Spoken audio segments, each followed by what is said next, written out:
এই মুহূর্তে যে সংবাদের দিকে নজর রাখবো, ৭৬তম প্রজাতন্ত্র দিবস উদযাপন করলেন হাবড়া পালপাড়া পদ্মার পাড়ের অধিবাসী বৃন্দরা। এই অনুষ্ঠানের প্রধান অতিথির আসন অলঙ্কৃত করেছিলেন হাবড়া ১৮ নম্বর ওয়ার্ডের কাউন্সিলর পুষ্পিতা নন্দী।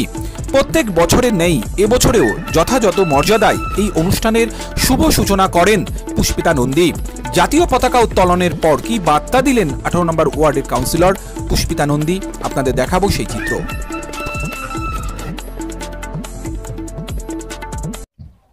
বাংলার মানুষের কাছে এটাই বার্তা দিতে চাই যে সেই তখনকার ইংরেজ আমলের যে সময়টা ছিল, যে অত্যাচারের জীবন, সেই ইতিহাসকে পড়ুক, জানুন, এবং এখনকার যে সময় চলছে সবাই যেন আমরা এক হয়ে থাকি, সবার মধ্যে ভ্রাতৃত্বের বন্ধনটা যেন আমাদের মধ্যে বেশি থাকে, আমরা হিংসা ভুলে গিয়ে অহিংসার পথে চলতে চাই, এই বার্তাই দিতে চাই।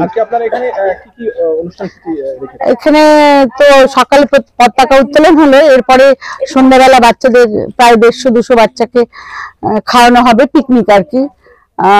এলাকার মানুষ এখানে একসাথে হয়ে এই আয়োজনটা প্রত্যেক বাড়ি করে থাকে। মহৎ আয়োজন, সকলের মনের বাঞ্ছা যাতে পূরণ হয় এই আশা আরো রাখি, আরো অনেক বড় কাজে ওরা এগিয়ে যাক, এটাই বার্তা দিই। ১৯৫০ সালের এই মহান দিনের স্মরণেই প্রতি বছর ২৬শে জানুয়ারি প্রজাতন্ত্র দিবসে বনভোজনের আয়োজন করেন পালপাড়া পদ্মার পাড়ের অধিবাসী বৃন্দরা। এবছরও তার ব্যতিক্রম হয়নি। প্রায় শতাধিক বাচ্চাদের নিয়ে এই বনভোজনের আয়োজন করেন পালপাড়া পদ্মার পাড়ের অধিবাসী বৃন্দরা। ক্যামেরায় সত্যজিৎ দাসের সাথে অরূপ মুখার্জি রিপোর্ট, নিউজ আমার বাংলা।